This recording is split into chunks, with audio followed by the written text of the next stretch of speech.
Hey, you guys, it's Dean with Continental Beads, and today I'm going to teach you how to use one of our products, the bead caps.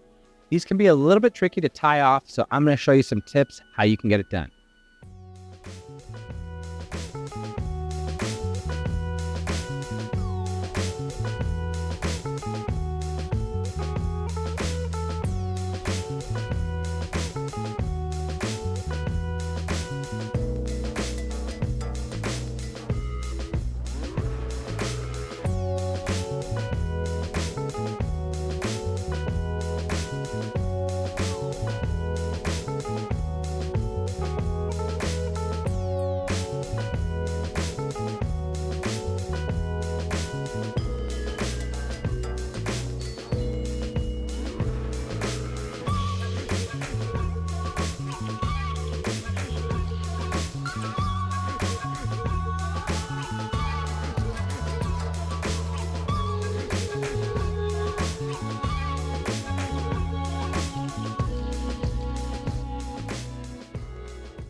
Thanks so much for tuning in to learn how to use these bead caps. Check out continentalbeadsuppliers.com for all your jewelry making needs.